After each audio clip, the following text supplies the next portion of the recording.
சேக்கிழார் பெருமான் அப்பர் பெருமான் ஒரு பதிகத்தில் பதித்து வைத்த ஒரு ரகசியத்தை வெளிப்படுத்துகிறார்.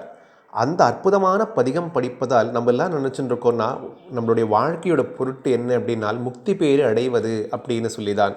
திருவண்ணாமலை நினைத்தாலே முக்தி தரக்கூடிய ஸ்தலம் அப்படிங்கிறது எல்லாருக்குமே தெரிஞ்ச விஷயம்.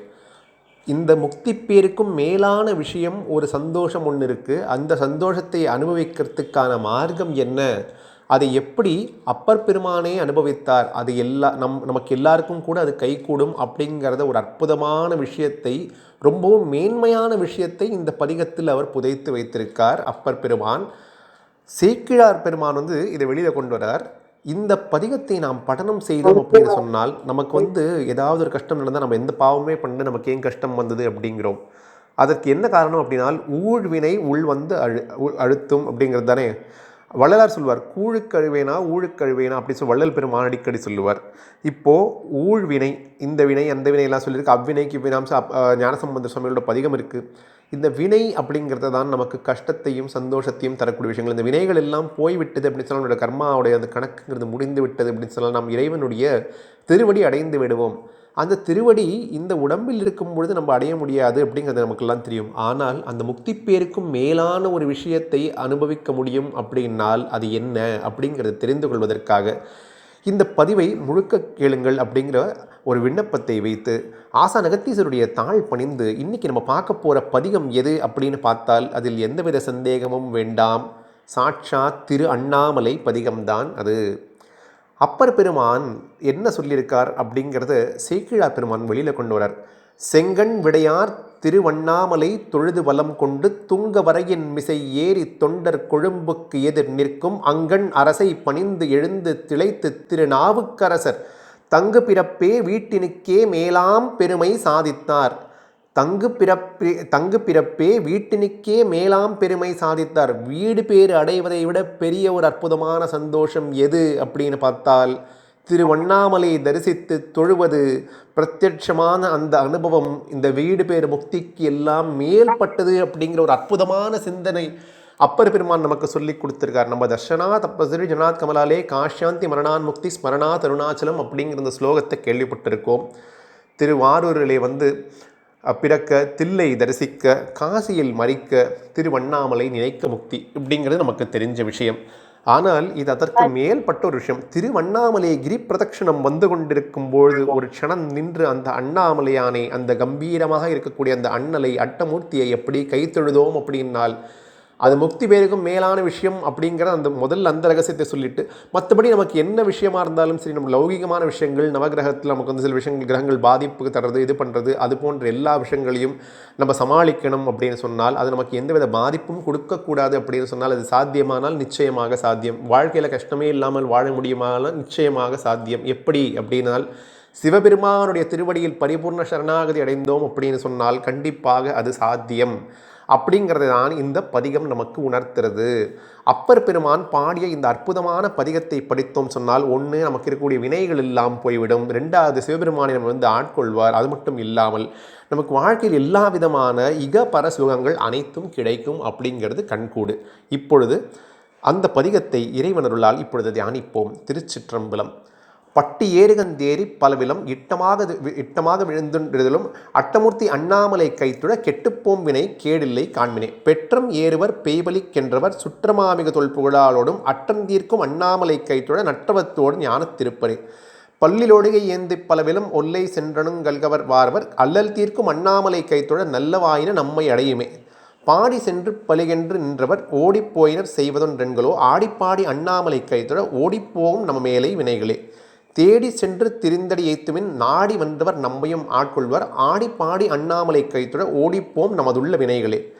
கட்டி ஒக்கும் கரும்பினிடை துணி வெட்டி வீணைகள் பாடும் விகிர்த்தனார் அட்டமூர்த்தி அண்ணாமலை மேவிய நட்டமாடிய அண்ணன் நன்காகுமே. கோணி கொண்டையர் வேடமும் கொண்டவர் வாணி நட்டங்கள் ஆடும் பரமனார் ஆணி பொன்னன் அண்ணாமலை கைத்துட பேணி நின்ற பெருவினை போகுமே. கண்டன் தான் கருத்தான் காலனாருயிர் பண்டு கால் கொடு பாய்ந்த பரமனார் அன்றன் தொங்கும் அண்ணாமலை கைத்துட விண்டு போகும் நம் மேலை வினைகளே. முந்தி சென்று முப்போதும் வணங்குமின் அந்திவாய் ஒளியாந்தன் அண்ணாமலை சிந்தியா எழுவார் வினை தீர்த்திடும் கந்தமாமலர் சூடுங் கருத்தனே. மறையினானோடு மாலவன் காண்கிலா நெறியும் நீர்மையுள் நின்றவன் செய்தவன் உறையும் மாண்பின் அண்ணாமலை கைத்துழ பறையும் நாம் செய்த பாவங்கள் ஆனவே அப்படின்னு அப்பர் பெருமான் இந்த 10 அற்புதமான பாடல்களை சொல்லி முடிக்கிறார். இந்த பாடல்கள் எல்லாம் நம்மளே பார்க்குறோம், நமக்கு எல்லா விதமான நன்மைகளும் வரும், இந்த தீவினைகள் எல்லாம் போயிடும் அப்படிங்கிறதெல்லாம் சொல்கிறார். இந்த பாடலுக்கான அர்த்தத்தை நம்ம பார்த்தோம் அப்படின்னு சொன்னால், அந்த ஒவ்வொரு பாட்டாக பார்த்தோம் அப்படின்னு சொன்னால் என்னென்னா, எவராலும் அடக்க முடியாத காளையினை வாகனமாக வைத்து கொண்டிருக்காராம் சிவபெருமான். தாம் விரும்பும் போலாம் இந்த பல இல்லங்களுக்கெல்லாம் சென்று சிவபெருமான் வந்து பிட்சை எடுப்பாராம். அது மட்டும் இல்லாமல் இறைவன் அட்டமூர்த்தியாக இருக்கிறாராம். அட்டமூர்த்தி அப்படின்னால் இந்த பஞ்ச பூதங்களாக விளங்குகிறார். சூரியன், சந்திரன், இந்த ஜீவாத்மா, இந்த ஆத்மாக்குள்ளே இருக்கார். இதுதான் அட்டமூர்த்தி விளக்கம். அட்டமூர்த்தியாக சிவபெருமான் இருக்காராம். அந்த அண்ணாமலையானை நான் தியானிக்கிறேன், அவரை நான் பூஜிக்கிறேன் அப்படின்னு சொல்கிறார். இந்த சிவபெருமானை அண்ணாமலையாரை நம்ம தொழுதால் நம்மளுடைய வினைகள் கெட்டு போய்விடும். இந்த வினைகள் கெட்டு போச்சுன்னா அதனால் நமக்கு கஷ்டமே கொடுக்காது அப்படிங்கிறத சொல்கிறார். சிவபெருமான் பிச்சை எடுப்பதற்காக எங்கே போகிறார் அப்படின்னு சொன்னால் எவ்வளோ ஊருக்கு போகிறார். ஆனால் குறிப்பாக அவர் எந்த இடத்துக்கு சென்றார் அப்படின்னு பார்த்தோம்னு சொன்னால், சிவபெருமான் அந்த பிக்ஷா பாத்திரம் எடுத்துட்டு தாருகாவனத்திற்கு சென்றதையும் அப்பர் சுவாமிகள் சொல்கிறார். அந்த பிக்ஷா பாத்திரத்தை எடுத்து கொண்டு வந்து நம்மளுடைய கர்ம வினைகள் எல்லாத்தையும் வாங்கக்கூடிய அந்த இறைவா, உன்னை துதிப்பவர்களுக்கு கண்டிப்பாக நல்லதே வந்து நடக்கும் அப்படின்னு சொல்வார். அந்த சிவபெருமான் கையில் ஒரு மண்டையோட்டு வச்சிருக்காரு இல்லையா, அது வந்து பற்கள் உதிர்ந்து தசைகள் வந்து மண்டையோட்டு கையில் வச்சுட்டு இருக்காராம். அதை வச்சுன்னு தாருகாவனத்தில் பிச்சை எடுக்க போகிறார். எதற்குனா தாருகாவனத்தில் இருக்கக்கூடிய இந்த ரிஷிகளுடைய கர்வத்தை பங்கம் செய்வதற்காக சிவபெருமான் அங்கு சென்றாராம். அப்படி அந்த அற்புதங்கள் எல்லாம் புரிந்த அந்த அண்ணாமலையாரை நம் தொழுதோம் அப்படின்னு சொன்னால் நமக்கு பல நன்மைகள் வந்தடையும் அப்படின்னு சொல்கிறார். சிவபெருமான் வந்து பாடிக்கொண்டே வந்து பிச்சை பாத்திரத்தை ஏந்தி கொண்டு அப்படியே வந்தாராம். திடீர்னு பார்த்தால் அவர் எங்கேயோ காணாமல் போய் விட்டாராம். எங்கே போனார்னே திடீர்னு அந்த தாருகாவனத்தில் ரிஷிபத்னிகள் எல்லாம் சிவபெருமானை இறைவனை காணவில்லை அப்படின்னு தேடினார்கள் அல்லவா. அந்த சிவபெருமானை நாம் வழிபட்டோம் அப்படின்னு சொன்னால் இந்த வினைகள் சங்கிலி இருக்கு இல்லையா, ஒன்று பின்னாடி பிணைஞ்சு பல வினைகளாக பல ஜென்மங்களாக நம்ம வந்து தொடர்ந்து கொண்டே வருதே, அந்த சங்கிலி அறுபட்டு போய்விடும். சிவபெருமானோட அருள் கடாட்சம் இருந்தது அப்படின்னால், அண்ணாமலையாரை நாம் தொழுதோம் அப்படின்னு சொன்னால் அந்த கர்ம வினைகள் எல்லாம் நம்மை விட்டு போய்விடும். சிவபெருமான் இருக்கக்கூடிய இடத்தினை தேடி சென்று அவர் எங்கே இருக்கார் பார்த்தா அவரோட பாதங்களை எப்படி கண்டு, பாதங்களை காண முடியுமா, அடிமுடி காண முடியாத அண்ணாமலை ஆயிற்று. அந்த பாதங்கள் அப்படின்னா சிவபெருமானுடைய அடிகளை மனதார நாம் தியானித்தோம் அப்படின்னு சொன்னால் நமக்கு எல்லா விதமான சிவபெருமான் நம்மை கண்டிப்பாக ஆட்கொள்வார் அப்படின்னு அப்பர் சுவாமிகள் சொல்கிறார். அது மட்டும் இல்லாமல் அந்த அண்ணாமலை ஆடி பாடியும் தொழுதோம் அப்படின்னு சொன்னால் நம்மளுடைய பழைய பிறவிகளிலிருந்து தொடர்ந்து வரக்கூடிய வினைகள் நம்மை கண்டிப்பாக பிடிக்காது அப்படின்னு சொல்கிறார். சிவபெருமான் எப்படி அப்படின்னு சொன்னால் இந்த கரும்பின் இடையில் இருக்கக்கூடிய உள்ள அந்த கட்டி போன்ற அவ்வளவு திதிப்பாக இருக்கக்கூடியவராம் சிவபெருமான். இந்த சிவபெருமானுடைய பஞ்சாட்சரம் அப்படி ஒரு திதிப்பான விஷயம். அது வீணையிலிருந்து எழுப்பக்கூடிய ஒலிகள் எல்லாம் அற்புதமாக அந்த வீணை நரம்புகளை மீட்டி சிவபெருமான் அந்த ருத்ர வீணையை இசைக்கும் பொழுது அற்புதமான ஒலிகள் எல்லாம் எழுப்புவாராம் சிவபெருமான். அப்பேற்பட்ட அற்புதமான இறைவா, வாழும் பொழுது உன்னை நான் தியானித்து கொண்டு உன்னுடைய பிறவியில் ஆடக்கூடிய அந்த இறைவன் சிவபெருமானை வந்து நம்ம வேண்டின்றோம்னு சொன்னால் நமக்கு நன்மைகள் கண்டிப்பாக வந்து நம்மை சேரும் அப்படின்னு சொல்கிறார். சிவபெருமான் என்ன சொல்கிறாருன்னா, சிவபெருமான் எப்படி இருப்பார்னா, ஒரு புறம் வளைந்து காணப்பட்ட கொண்டை உடையவராக காட்சி அளிக்கிறாராம். அவர் வந்து மோகினியோட அந்த பிட்சாடனர் கோலம் கொண்டு தாருகாவனத்தில் அவர் சுற்றி வந்த சிவபெருமானாம். அவர் தங்கம் போல சுத்தமாக இருக்கக்கூடிய அந்த அற்புதமான இறைவனை நாம் பணிந்தோம் அப்படின்னு சொன்னால் நம்மளுடைய வினைகள் எல்லாம் நம்மை விட்டு கண்டிப்பாக அகன்று சென்றுவிடும் அப்படின்னு அப்பர் சுவாமிகள் சொல்கிறார். சிவந்த உடலில் சிவபெருமான் பார்த்தோன்னா உடல் முழுக்க சிகப்பாக இருக்கான அந்த கழுத்து பகுதி மட்டும் கருமையாக இருக்குது. அந்த பாதம் இருக்கு இல்லையா, அந்த பாதம் யமனியை பதம் பார்த்தது யாருக்காக? மார்க்கண்டேயருக்காக பதம் பார்த்த அந்த பாதம். அந்த இறைவா, அந்த அருணாச்சலேஸ்வரா, உன்னை நான் தியானிக்கிறேன், உன்னை நான் நமஸ்கரிக்கிறேன், என்னை நீ காப்பாற்ற வேண்டும். அந்த அண்ணாமலையாரை நம் கையினால் தொழுதால் நம்மை பற்றிய பழைய வினைகள் நம்மை விட்டு போய்விடும், பழைய வினைகளும் போய்விடும் அப்படின்னு சொல்கிறார். இப்போது அண்ணாமலையார் அண்ணலை வந்து யாராவது இவ்வளவு நாள் தொழாமல் இருந்துட்டோம் அப்படின்னு சொன்னால் தயவு செய்து இனிமேலாவது விழித்து கொள்ளுங்கள், போய் பாருங்கள் அப்படின்னு அப்பர் எல்லாரையும் எழுப்புறார். காலையில் எழுந்திருக்கும் பொழுது நம்ம தூக்கத்திலிருந்து முழிக்கும் பொழுது முதல்ல அருணாச்சலேஸ்வரரை தியானித்தோம் அப்படின்னு சொல்லி சிவபெருமானை நினைத்து அண்ணாமலையாரை தியானித்து நம்ம எழுந்தோம் அப்படின்னு சொன்னால் பல நன்மைகள் நமக்கு வந்து அடையும். சிவபெருமான் நம்மளுடன் எப்பொழுதுமே இருந்து நம்மை தடுத்தாட்கொண்டு நம்மை காப்பாற்றி கொண்டே வருவார் அப்படிங்கிறது அப்பர் சுவாமிகள் சொல்கிறார். இப்போ இது உண்மைதானே? இப்போ திருவண்ணாமலை க்ஷேத்திரத்தில் எவ்வளோ பேர் எவ்வளோ எளிதாக சுவாமியை தரிசனம் பண்ணியிருப்போம். இப்பொழுது 5 மணி நேரம் காத்திருந்தால் தான் இறைவனை எந்த நாளிலும் காண முடியும். கிரி பிரதட்சணம் செல்லும்போது யாருமே இல்லையே அப்படின்னு எவ்வளவோ நாட்கள் எண்ணின நாட்கள் எல்லாம் இருக்குது. யாருமே இல்லையே, எப்படி இதில் கிரி பிரதட்சணம் பண்ணணும் அப்படின்னு சொல்லி எண்ணின அந்த நாட்கள் எல்லாம் போய் இப்பொழுது எப்பொழுதுமே கூட்டமே இருக்கக்கூடிய ஒரு இதில் அருணாச்சலேஸ்வரர் இப்போ இருக்கா இல்லையா?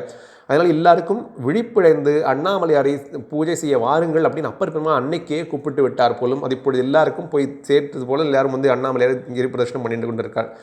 4 முறைகள் ஓடி அந்த பிரம்மாவும் திருமாலும் வந்து சிவபெருமானுடைய அடிமுடி தேடியும் காண முடியவில்லையே. அந்த சிவபெருமானை நாம் தியானித்தோம் அப்படின்னு சொன்னால் அந்த அடியார்களோட பாவங்கள் அனைத்தும் கெட்டு போகும் அப்படின்னு இந்த 10 பாடல்களை முடித்து நம்மளுடைய லௌகிகமான விஷயங்களில் நமக்கு ஏதாவது எந்த வித கஷ்டமும் வராமல் நம் வாழ்நாளில் அருணாச்சலேஸ்வரர் தியானித்தோம் அப்படின்னு சொன்னால், கிரி பிரதட்சணம் பண்ணோம் அப்படின்னு சொன்னால் என்னெல்லாம் நன்மைகள் கிடைக்கும் அப்படிங்கிறத மட்டும் உணர்த்தாமல், உண்மையிலேயே முக்தி பெயரை தாண்டிய ஒரு அற்புதமான விஷயமே என்ன அப்படின்னு சொன்னால் திருவண்ணாமலையை தொழுவதுதான் அப்படிங்கிற அந்த அற்புதமான விஷயத்தையும் சேக்கிழார் பெருமான் வந்து அப்பர் சுவாமிகளோட வாக்கிலிருந்து வெளிப்படுத்தினார். அப்படிங்கிறது நமக்கு இது எப்படி தெரியும் அப்படின்னு பார்த்தோம்னால், வாரம் ஒரு பதிகம் அப்படின்னு இருக்கக்கூடிய ஒரு அற்புதமான ஒரு வெப்சைட் இருந்தது. வாரம் ஒரு பதிகம் .wordpress.com அப்படிங்கிற அங்கே தான் இந்த அற்புதமான இந்த சிந்தனை இருந்தது. இந்த சிந்தனை நமக்கு அதிலிருந்து தான் கிடைத்தது.